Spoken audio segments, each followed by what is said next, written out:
I loved your book, 4,000 Weeks, so much. You're my first male guest on the show. I'm honored. I'm What can you say I'm to glad that that? I'm glad that finally men are going to have a chance to emit their opinions on podcasts. So I want to tell you that this is, and I don't mean this, this is not a book I could have written, but it's a book I would have loved to have written because you have so beautifully fleshed out an idea that I've toyed with for years. I call it a human scaled life. Hmm. And in that case, in that frame, it's that we're not robots. We can't keep up. We can't do it all. But we live in this world that's kind of pushing us all the time to hack it and, do it faster and do it better.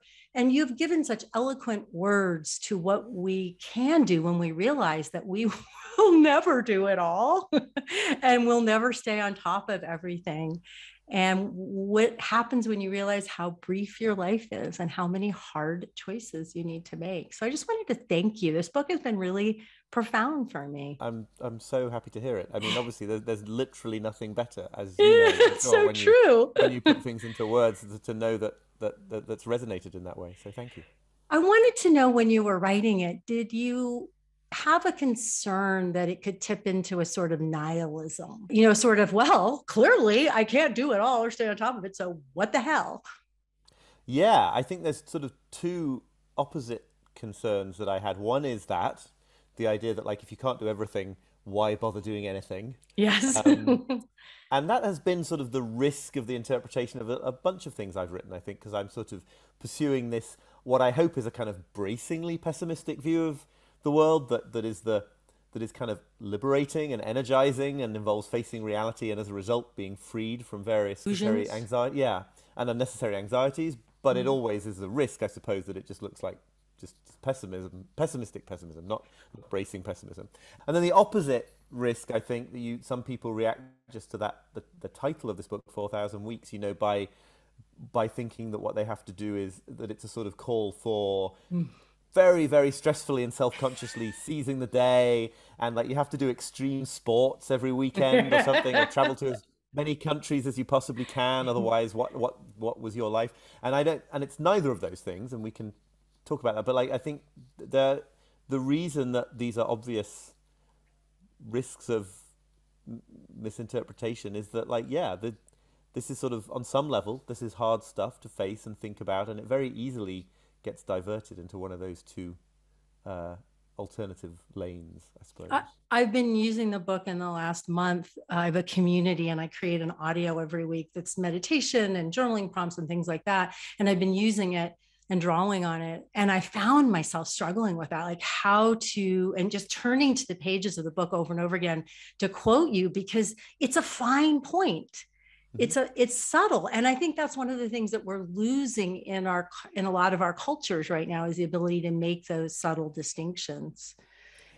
Yeah, and I think it's about staring reality in the face and being, I think, sort of liberated and released from all sorts of false senses of obligation and lack of self-worth and all sorts of things as a result of staring reality in the face.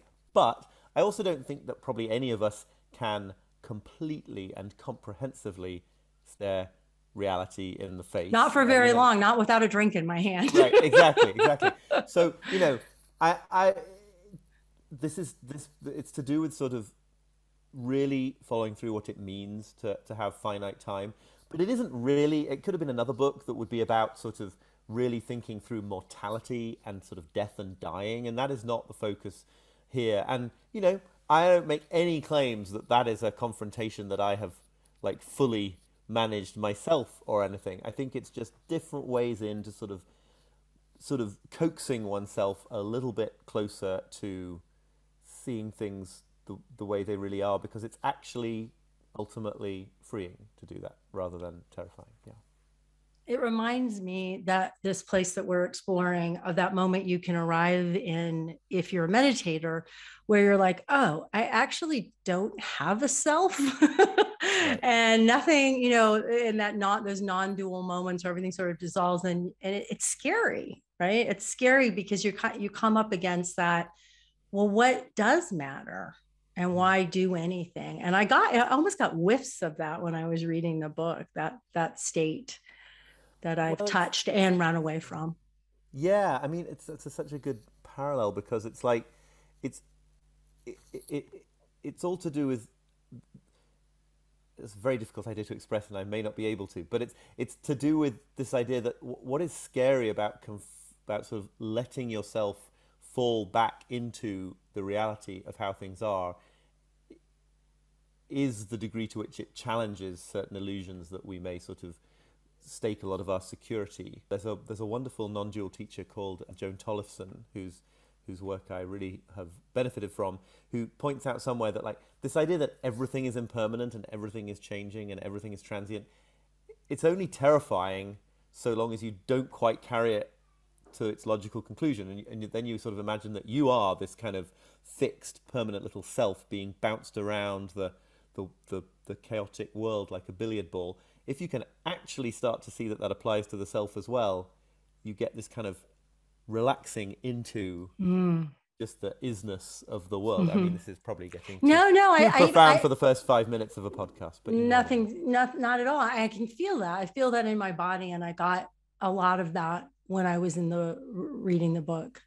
But I want to go back to something you said, bracing pessimists. So I've read your column in The Guardian. I followed you for a long time, reading your work. I always stunned by how we could be sort of writing and thinking about the same things, but frankly, you did it better, because there's a clarity. No, and that's not putting myself down. There's a clarity about your thinking that I benefited from tremendously.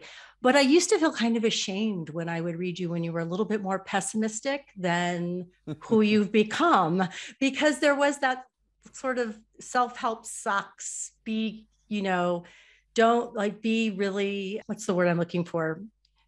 Be aware, be skeptical. And I would want to like wave at you and say, but I write self-help, and I'm not like that. Don't tar me with that brush, which I of course I know you weren't. But what I'm curious about, the question I have, so I think a lot of creatives listening, right? You have been a public creative writing about ideas, and you've let yourself evolve.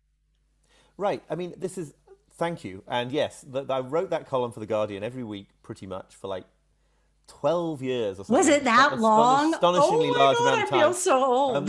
Well, when I finally wrapped it up last year, I got I got among the kind emails I got a couple from people saying that they'd grown up with it, and they meant it as a compliment, and I was like, oh my goodness, how could I have been doing anything so long that somebody else has grown up with it? It's like, I'm not that old. But no, I think, totally. I think you're absolutely right. Looking back at those earlier columns, and I try not to, I definitely started this whole idea with a much more, I mean, frankly, even a cynical edge, right? A sort of the idea that what would be really fun about doing this would be sort of poking fun at the worst excesses of this genre. And that is fun still to this day. But what the big surprise was, that I did end up treating it as a sort of, it did end up being kind of self-therapy in public, and I did end up, the cynicism ended up really taking second place to seeing through a lot of the kind of crap to what was genuine and important and helpful and true in this genre. And in the end, the most interesting thing for me was like persuading my imagined classic Guardian reader, who was similarly cynical and skeptical, that actually there was something valuable here. That was the fun challenge, rather than sort of just the takedowns. And then, I mean, I don't think I can claim not to be writing self-help, personal development now. I wouldn't. No, you can't. No, I'm all in. Yeah. But what I love is, in my own creative life, there's been times when I have resisted that growth, and I think it's essential that we keep growing, and you let yourself do it, and you let yourself do it publicly. Well, I mean, I guess it doesn't always feel that way going through it, but I mean, partly it just keeps it interesting, right? I mean, I would, and this feels more like saying something about my own short attention span or something. I couldn't spend years doing like the same thing with regard to how I was sort of engaging with self-help. And also, the really interesting experience I had writing this book, I'm sure you know this, but some people may not. I think some people may assume that what happens is with a book like this is that you sort of, you have an insight, you figure something out about the world, and then you set it down between covers for the benefit of everyone else. Of course, what really happens is that the writing of the book is the process of figuring out what you think about Yes, the yes. topic and of sort of living your way into it, because you sort of partly just, you can only finish a book of this kind with a modicum of authenticity if you sort of change a bit Yes. as Oh a my gosh, person, right? Oliver. Yes. I have said this so many times to writers I work with. The benefit and the like mind-bogglingness of writing a book is that you aren't the person who can write the book when you start it. Right, right, You exactly. become the So well put, yeah. person who can write Yeah, the book by writing it. And you're like, but I don't know how to write it because I'm not that person right. yet. Of course you don't know how to write it. Right, exactly. Yeah. You So should that never goes expect to be. Yeah. exactly. So that goes back to, you said this, you sort of, you didn't say this could have been a book about death and dying, but something like that. How did you come to put the parameters around the book and the material like that? Because that's something that's so hard for I know all of us to go, well, it's going to be about this and not about that. Yeah. No, especially, yeah, absolutely. And I do find, like, I've so far written two. I've got three books. One is a collection of columns. So two books that I've written As a uh, book. as a book. And in both cases, I've always said to myself and sometimes to other people that, like, one is about happiness and positive thinking and the downsides of positive thinking and the benefits of embracing the negative, and one is about time and time management and productivity. But they could both have been titled like, "This is my philosophy of life at this point," like, and it wouldn't have sold any copies that way. But so in a way, it is always just sort of finding a particular through line to, like, one's view of the world. And I think that probably is true for most kinds of books. Maybe not. Maybe there are certain kinds of, I don't know, historical nonfiction that don't work that way. And so with this book, it was it was really figuring out that all the different things I seemed to be really drawn by in my columns and elsewhere did have this sort of time element in common, but then very swiftly realizing that, like, literally nothing in human existence doesn't have a time element. So it was going to get very difficult very quickly. Those are those moments when it spirals quickly out of control, Right, and you're right. like, oh my God, I'm writing an encyclopedia. Yes, no, exactly. And you can also get into this very strange mindset, which I think I did for several months at a time, of imagining that a book like this needs to be comprehensive in a sort of textbooky fashion, right? That you need a chapter on all the different areas of the topic. And it's like, I was very much helped by great editors in this regard, pointing out that no, the book has to be like a sequence of readable sections that are true and useful. It does not matter if it's not a textbook about time. Anyway, so I guess the closest thing I got to a lens in the end was sort of personal time management and productivity. This question of, like, how do you organize time on the level of the day to get things done and build a meaningful life. So in that sense, it was excluding, organizational perspectives. It excludes a whole sort of social political perspective, which I do mention because I think it needs mentioning, but, like, obviously many of the problems to do with time pressure in our society today are best resolved at the level of Policy. Policy, absolutely. It excluded, I don't know, I suppose it excluded kind of aspects of time that are, well, certainly excludes, like, I don't know, the science of time. People hearing I was writing this book would sometimes try to see if I was going to be writing about stuff to do with the physiology or the physics of time, and you're just like, no, I got to stop somewhere. So it is just like how do you approach the fact that you've got 24 hours today and you're going to be sleeping for some of them, to think about your relationship to time on a day-to-day level. That just eventually emerged as the through line. And when you were putting, in the early stages of the book, when you were wrestling with it, what's that process like for you? What does that look like? Do you walk a lot? Do you look back at your columns? Have you been keeping snippets of research somewhere this whole time? Yeah, all of those. I mean, the most important thing maybe to say is that, like, my process is, like, in constant evolution, right, or change, right? So my process is a process. So I don't even, I think one of the sort of things that this book emerged from was this kind of realization that I was never going to reach this time when this sort of hypothetical moment when I would have all my systems in place and I would be sort of just in the flow of it completely and in control of my time and feel like I was on top of everything. And part of that is not thinking that there is one tried and true creative process that is never going to alter. That's so true. So obviously, like 3 or 4 times during the whole course of this thing, I would like completely redo all my files and completely stop, this and that, and as if I was starting afresh all over again. That said,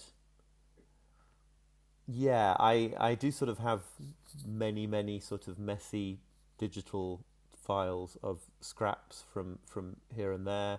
I went back over all sorts of columns and saw where they could be developed and expanded. I spent a lot of time walking around Prospect Park in Brooklyn, and then I do a lot of like diagrams. I don't know why that is, but like people always saying, like asking people whether they think in words or pictures, and I think in diagrams. Like it's all flow charts, seeing the map of where these things fitted together. That I've got like sheets and sheets and sheets of. That's great. I do like really crude mind maps, like that no one else can read.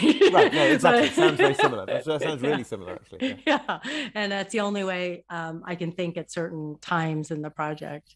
So I feel like, I love everything about the book, but I love that you put some questions at the end for us to consider. I feel like that was I have to give them some things to do. I've been really philosophical, and I can imagine your editor saying, you got to give us a couple of little to-do things if we're going to put it under self-help. But I wanted to turn the tables on you and ask you these questions. Sure. In what ways have you yet to accept the fact that you are who you are, not the person you think you ought to be? Yeah, it's such a clever notion to turn this back on me in this. I don't mean it to be mean at all. No, it's not mean. It's not mean. I'm because these questions I will answer, but these questions emerged because they were the ones that I thought I think I have managed to get something really fruitful from. So I think I know a bit more about that now than I did.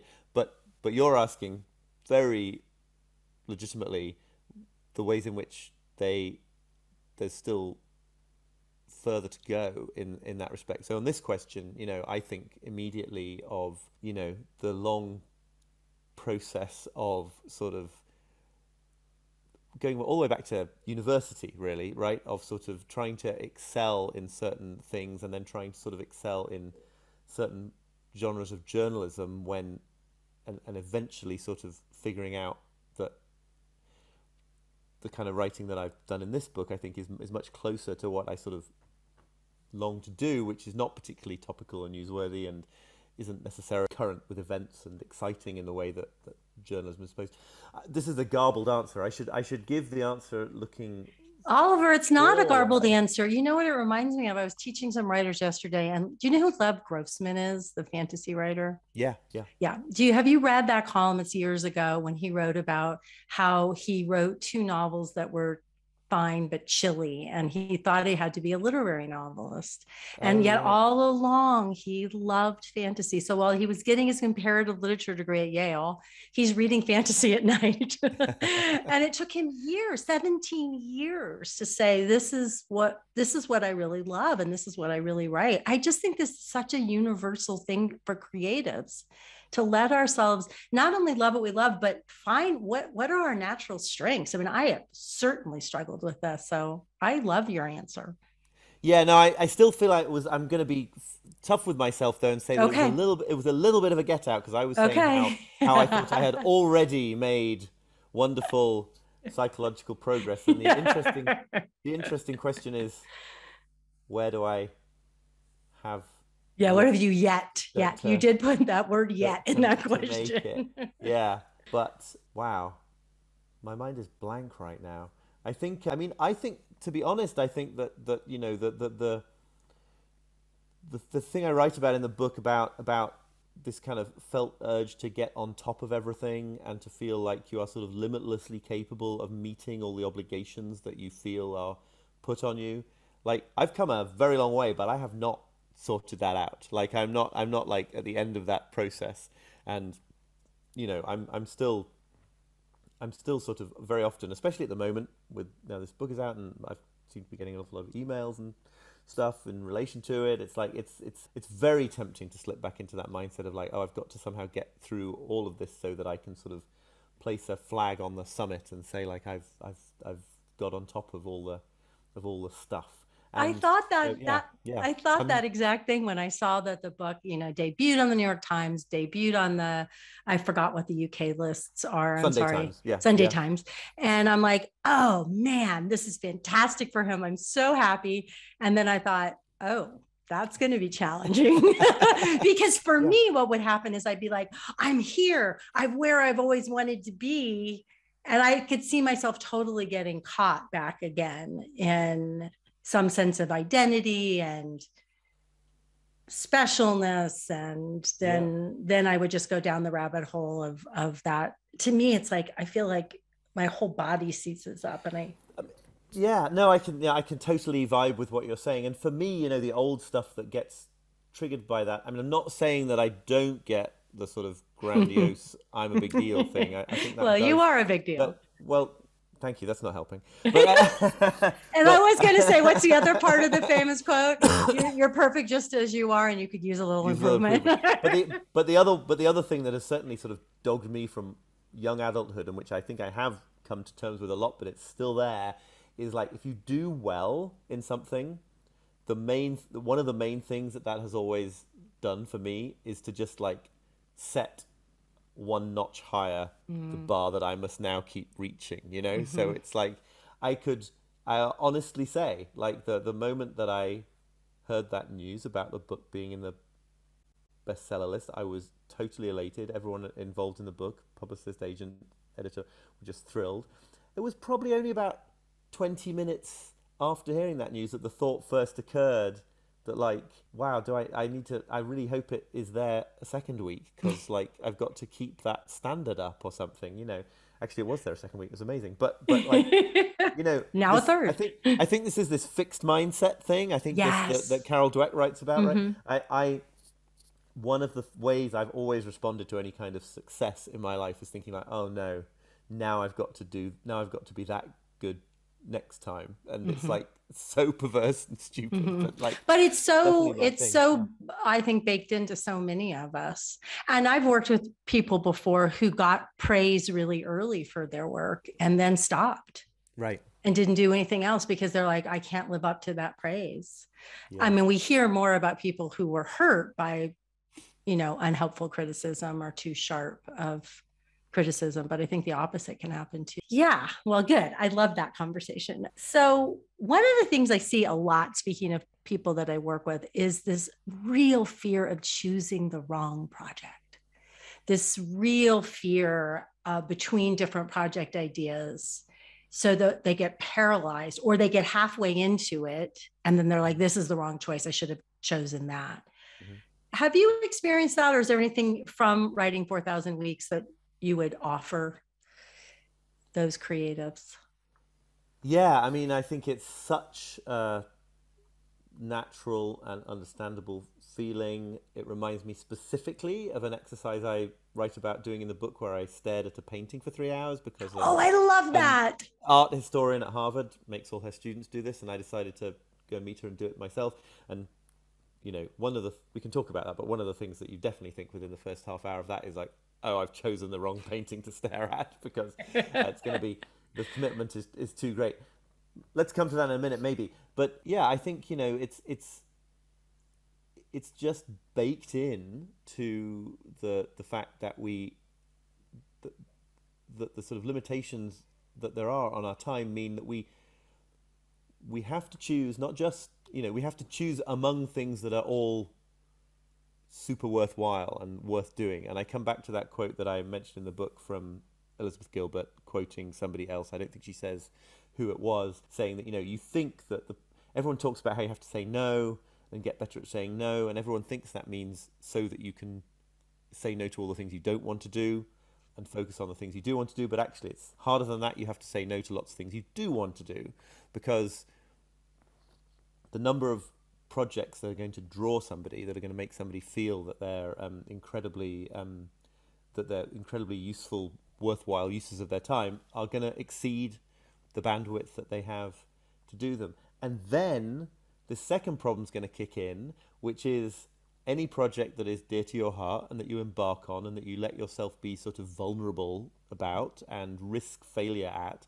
is going to feel at certain stages really uncomfortable and unpleasant, and you're going to misinterpret that unpleasantness as a sign that you chose the wrong project, when actually it's a sign that you're like at your edge, which is where you should be. So I mean, I think the other thing, aspect of that, I suppose, is that, you know, people who because of that fear of choosing the wrong project don't get started with anything.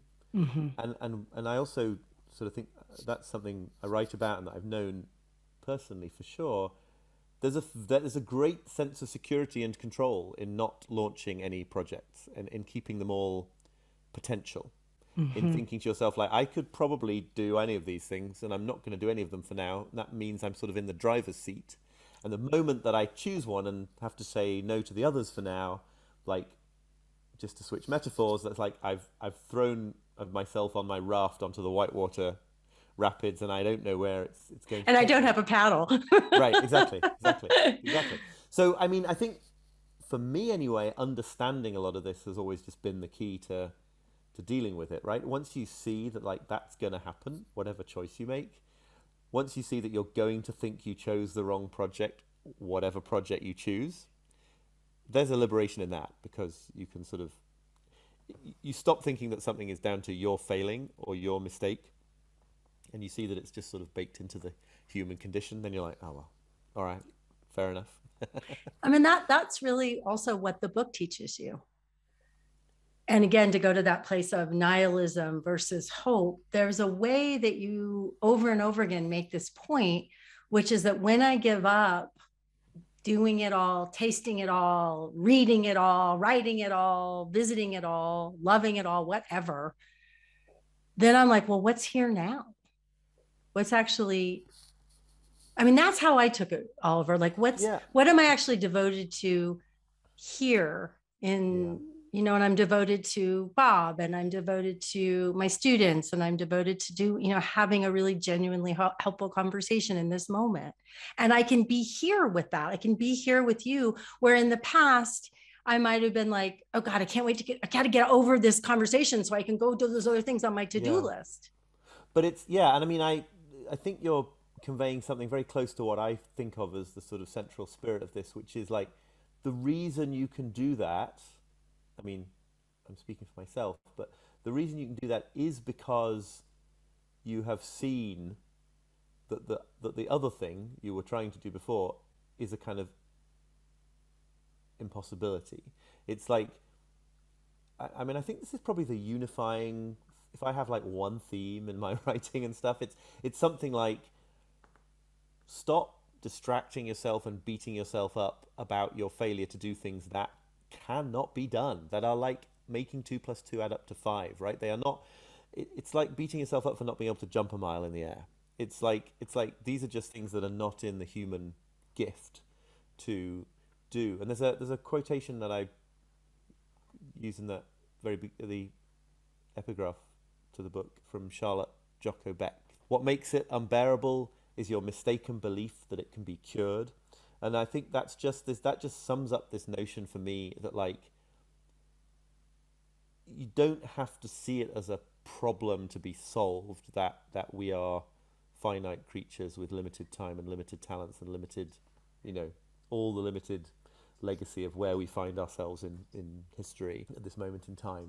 It's like, that's just, it's just extra suffering to imagine that life can only be okay if you can sort of break out of reality. Yeah, I guess.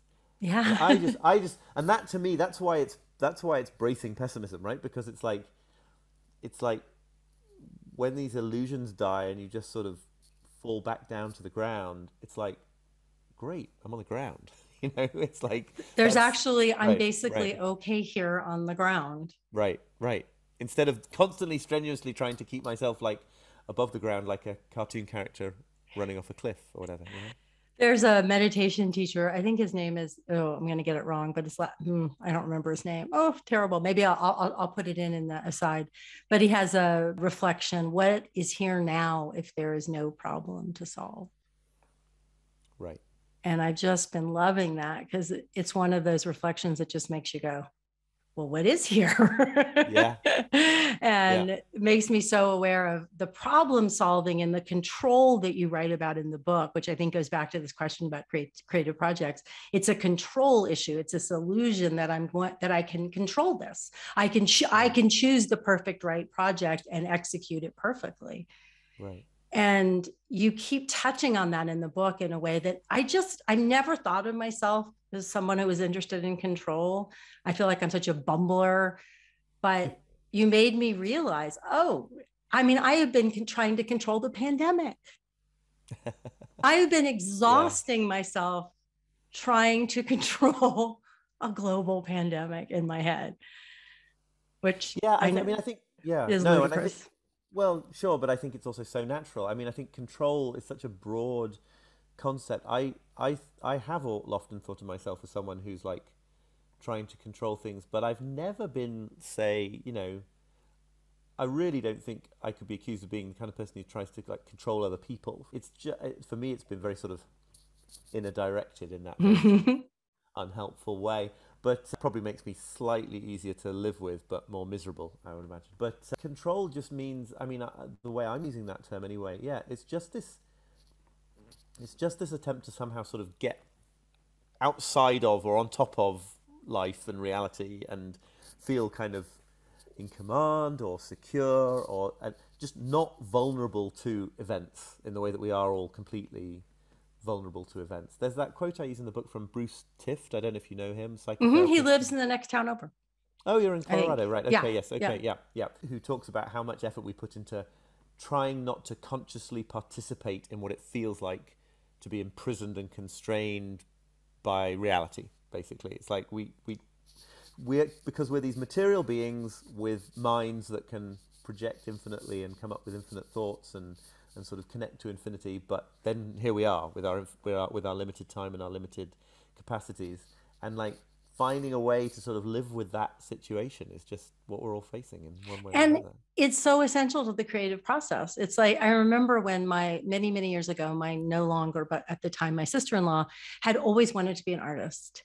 And she finally quit her job and went to art school. And she quit art school after 2 weeks because they put all these limits. You have to start with charcoal only. And she was Right. like, and she couldn't stand the limitations. And I remember not Right. being able to verbalize, and it would have been inappropriate anyway, but like I don't think you should quit. I think something is Right. up here that's important. I don't think this is the right decision.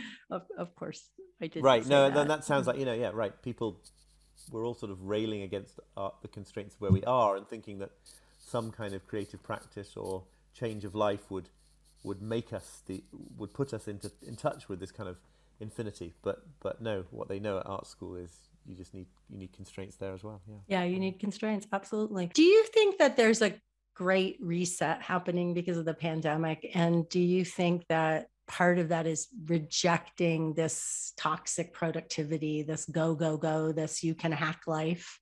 Do you think that's happening, or do you think that's me being not pessimistic? Because I am the opposite of bracingly pessimistic. I'm trying to learn to be more bracingly pessimistic. I mean, time will tell, right? But I think Yeah. there is evidence that, there is lots of evidence of people in these reports in the Times I read about, people in fairly privileged jobs with a certain financial security, but not finding them fulfilling, just walking out because if they're not going to do it now, when are they ever going to do it? And then, various other places you have a sense that this is happening. I think that there has been this amazing moment where, I mean, all these things that we were suddenly not allowed to do when society kind of shut down, and we realized how much we missed them. And at the same time, things that we didn't have to do if we were people who suddenly were working from home and didn't have to commute or something like that, that we didn't miss. So, right, there's all these kind of different kinds of shaking up of the assumptions about how time has to be spent. I quote in the book this great essay that was published on Medium by a guy called Giulio Vincent Gambuto. I think I'm getting his name right. Who just, yeah, talked about how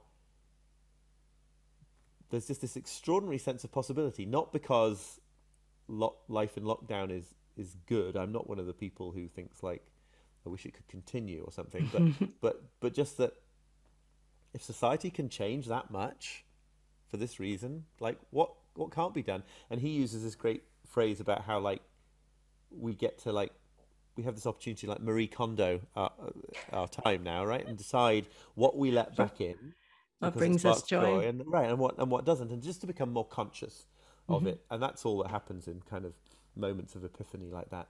Anyway, of course, the question is whether any of that can be preserved as the Mhm. sort of rolling wheels of normality Right. gradually return. Eventually, Yeah. somewhere in the world. Right. Well, you wrote about allowing yourself to be constrained by the rhythms of community. And the research shows that it can make your life more meaningful and make you happier.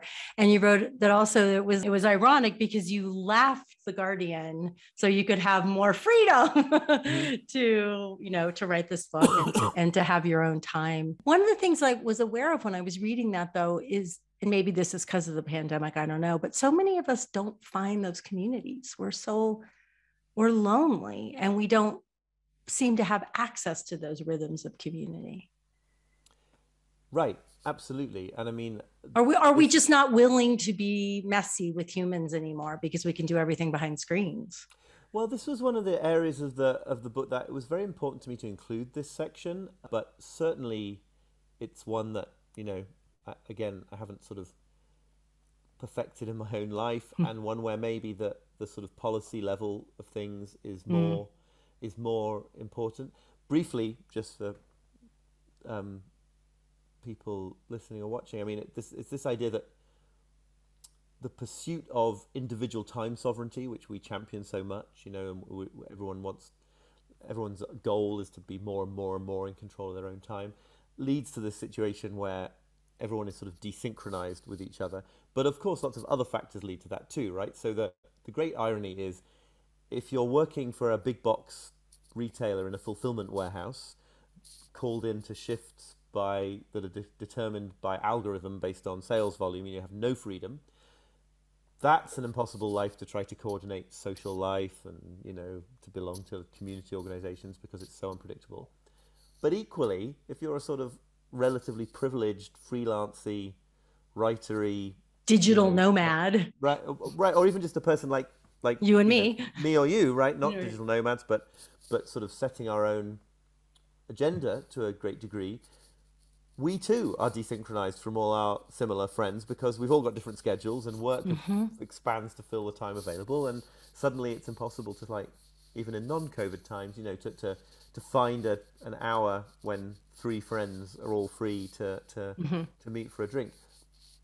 I think that a lot of this, the loneliness you speak of then, is just due to the situations in which we find ourselves, and the fact that we are sort of slightly collaborating with that state of affairs by seeking more and more individual time sovereignty. It's a big test. We have just arrived a few weeks ago, me and my wife and son, in this beautiful, beautiful setting in the North York Moors in northern England, close to where I grew up. So my parents, my son's grandparents are nearby, various old friends of mine are nearby.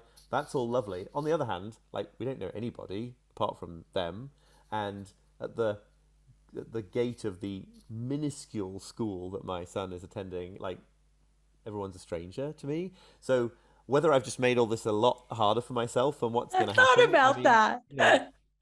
who knows? On the other hand, I have the sense that my retired parents, my friends my own age but who live up here, have a slightly sort of emptier schedule. They're not like my Brooklyn friends. So already it's obvious that it's incredibly clear that when you sort of send someone a message saying, like, do you want to get together for dinner tomorrow, like, they can, because there's just a bit more looseness in their schedules. So right now I feel deeply enmeshed in community. Possibly when the novelty of us arriving back here has worn off in 3 weeks' time and no one wants to have dinner with us anymore, it'll be different. But so it's pluses and minuses, but because we're in Yeah. this new place, Yeah. but it's a place where there is a little more ease when it comes to figuring things like that out. Yeah, I've noticed. I think something I mentioned a few times on the show is I live in a neighborhood that's very neighborhoody, and we see our neighbors a lot, and we do things with them. And we moved here 6 years ago, and at first it was like, oh my God, this is the most amazing thing ever. And then you get to know people and you're like, oh, you bug me about that, or you have different political beliefs than I do, or God, you're always trying to tell me what to do. And you realize, oh, this is what it means to stick with it. Right. To stick with people that aren't in your family or they are not married to, because you got those lessons a long time ago. But to actually stick with this, where the social ties are looser. Yep. And yet, if you care about them and you stay committed to them, you can, I think, get some of that synchronistic happiness that we're talking about. Yeah, and it's getting harder and harder for reasons of sort of the great sorting, as people call it, right? The political polarization, the fact that it gets harder and harder to relate to people who don't share your political views and your cultural positions as kind of human at all, and that too is something that's being I suppose I've deliberately slightly thrown up into the air here, because I don't at all expect a random person I bump into in like a pub in this part of the world to share all of it's much more rural America. Rural England. Right, my views about Brexit or something. Yeah, so, so it's I'll have to report back in a few months' time. Okay, maybe, I want to hear. All have been a terrible decision. No, I think it'll be a great decision. Oh, Oliver, I really am so I'm so glad I got to spend this time with you, and I'm so glad you wrote this book, 4,000 Weeks. And I have this ending question I like to ask my guests: What do you want to learn next? Can I have like two answers? You can. All right. Okay. No, only because I like you. Let me give you the sort of creative life answer that I think is most relevant to what we're talking about here. I mean, I need to learn completely new ways of sort of communicating the ideas I'm interested in, and exchanging the kind of ideas that I'm interested in exchanging with people, because I feel like, I've been the weekly columnist and I love writing books, but you can't sort of just do that all the time, I think. So how to sort of engage a community of people around these ideas, it sounds like, I think you're probably streets ahead of me in this kind of side of things. That is what I am really intrigued to explore further. I have this email newsletter and email list, but that's just very sort of nascent. I don't know where that goes. It's been incredibly rewarding so far. It's great in terms of the exchange of ideas and of messages. And I don't know. I feel like I think I've got lots to learn about, like being a good marriage partner and a good parent. I mean, I guess you're always learning those things, especially parenting. Yeah. But I often think, like, interviews like this, that should have my wife should have like 10 minutes at the end to I was thinking the same thing. Explain how like unbearable I am in certain respects, or how much I've failed to achieve this level of calm with regard to my use of time and my anxieties and stuff. So like I feel that's important to say. So maybe I'm sure I guess that's a lifelong learning. It is a lifelong learning. That is, marriage is definitely an interesting place to keep learning. And I'm very grateful for it most days. Thank you so much, Oliver. You are delightful. And I know that you are making a huge difference in people's lives with this book. So you can rest in that for at least another week. Oh, that's so nice to hear. Seriously, it's music to my ears. Evidently, I need to hear it.